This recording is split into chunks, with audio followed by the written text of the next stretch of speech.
putting an end to identity politics. This is the Kevin Jackson Radio Show. Welcome back, everybody. Kevin Jackson. It's the Kevin Jackson Show, KJRadio.com. And you know what I love about right now, this time in our lives? We are finally winning. Now, I told a story earlier about my son and at this game, and the kids were up 10-1, and they just let every little pitcher go, and they like, well, Kevin, it doesn't matter what the score is. They don't keep scoring this and that and the other. And I was like, yeah, but the kids do. They know when they've won a game. They know when you've blown it as a coach. Win the game. Look, I'm not one of these dads that says the kids have to win every game. I'm not that dad that's like, you kid, I'll kill you. I'm not that dad.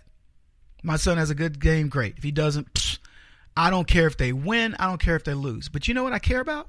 I care that they play their hearts out. I care that they want to win. And what I was trying to tell this coach is there's a lesson beyond everybody gets to play.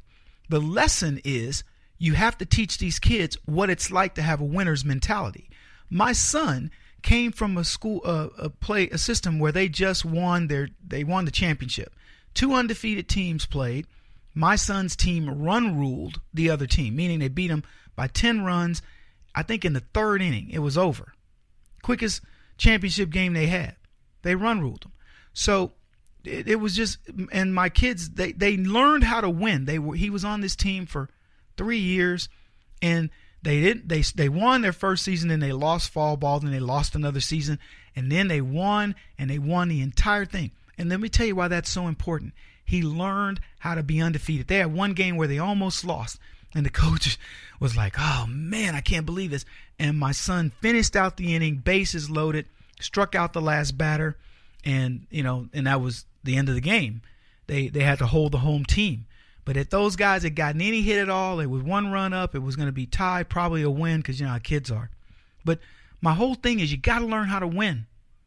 And what we've been trained to do in the conservative movement is we've been taught how to be losers. So when you finally get wins, you got to understand it. Let me tell you what's going on in the NFL, and I just talked about it earlier. You're learning how to win. I was watching Donald Trump. He was getting ready to get on I think it was Huey 1. And the guy's like, hey, so Mr. President, what do you think about the NFL? He's like, they're telling it's racist. He says, oh, it's nonsense. He says, this wasn't about race. This is about the flag and the national anthem and, loving this country. And he just like dismissed him. Like, whatever. And turned and walked away. Let me tell you, that would have been big news a year ago. Trump, he's racist. He just dismisses. They now get it. You are not going to get to him with this call of racism. And now they've made it about us, America.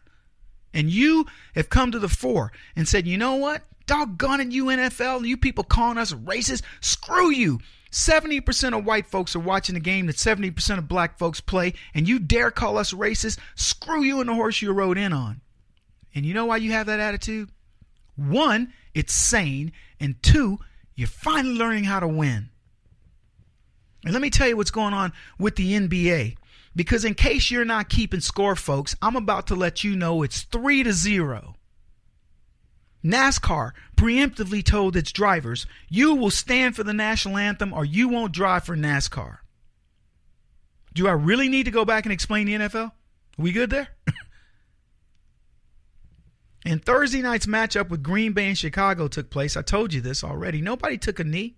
You think that was by accident? You think there was nobody over there that wanted to say, I'll show solidarity, blah, blah, blah. Let me tell you what happened. Coaches, the NFL, the league called the coaches and said, look, enough. The coaches called, the league called the owners. The owners called the coaches and said, enough.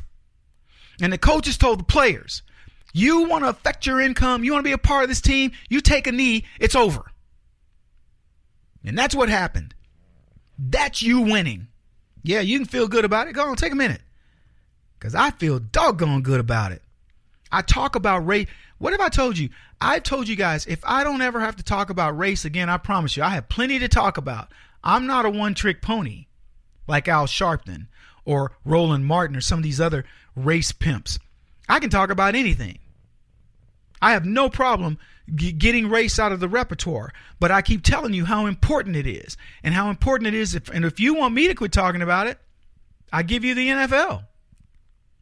Yeah, people that used to argue with me, I'm this radio guy, Kevin, what happens if Romney gets elected? Really, you think race is going to go away? What happens if Obama's I go, look, it doesn't matter who's elected. Race is going to be on the menu. Haven't I proven this? And if you don't believe it, look at the fact that we have multimillionaire guys complaining, black people. Oh, woe is me. Swing low, sweet chariot. Really? So the NFL, they brought it on themselves. You know, the patient was sick, has been sick for some time. President called the NFL out for their blatant disrespect of the flag in the country, and ticket sales and player endorsements plummeted. Online ticket reseller TickPick told Secrets, this online rag, that sales dropped 17.9%, far more than the usual 3-week fall. 17.3% decrease in the NFL orders compared to the previous week. We've seen a massive decrease in NFL ticket purchases this past week in comparison to years past. Week 3 seems to usually have less ticket orders than week 2, but this year's purchases are down more than 7% from this time last year. That's the Trump effect. I don't know if you can put that number on it, but that's what they show. Ticket sales in the tank, ratings embarrassing, and it's early in the season, folks, and things are bad. But I'm telling you right now, it's going to get worse for these morons. And then, for the third sport that decided to challenge Donald Trump, we had the brouhaha that's been building between Stephen Curry and President Trump. The NBA's champion basketball player, the star of the Golden State Warriors, recently had his invitation revoked by the president because he disrespected the president. He disrespected the office. Now, I'll ask you this. On the backdrop of everything that's going on, you think Stephen Curry wins or you think Donald Trump wins? Just curious. What do you guys think? Exactly. Yep, basketball ain't winning this. NBA's not winning this. Let me tell you something. I can report with great confidence that Curry will not win this battle because the NBA has already seen enough. They watched how Commissioner Roger Goodell got caught in the locker room screwing the pooch. And the NBA wants no part of that, baby. Woof, woof. If you think the NBA wants to buck Trump, then buck you. You're delusional. I did say buck, for those of you listening. According to the Washington Post, they obtained a copy of a communique that the NBA issued to owners. It was effectively an edict. They sent a memo to all 30 teams on Friday reinforcing its rule that players and coaches must, anybody want to help me here, stand for the national anthem.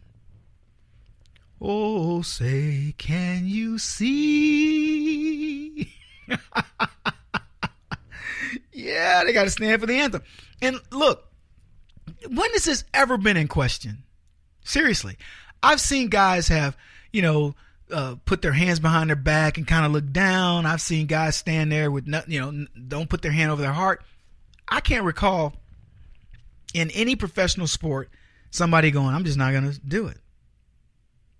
But till Colin Kaepernick.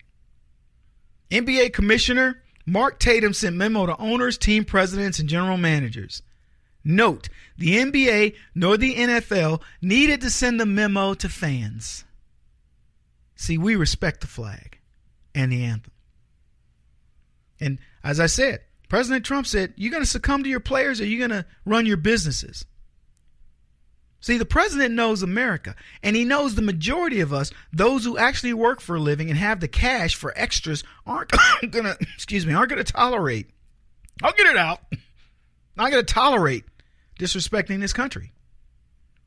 And so the NBA has sent a stern message. We're not going to kowtow to terrorists. See, because that's what it is. You have a product, and these guys are like, well, we're the product. They got to do what we say. Fine. Watch what happens. If you go sit out, I'll watch lesser basketball, and I'll pay to see it. I haven't paid to see a basketball game in years. But if you want, I will pay to see a bunch of scabs come in and play, if they will salute the flag, stand up. And by the way, I say to baseball, you want a piece? Make it 4-0. Technically, it would be 5-0, except that Floyd Mayweather came out and said, I support Donald Trump. Said he got out there and he did his job. And Floyd Mayweather's right. He's right about that and supporting the president, and these other black kids can learn something from him. He won't stop until he's the top-rated radio talk show host in America. What kind of weird competitive freak are you? This is the Kevin Jackson Radio Show.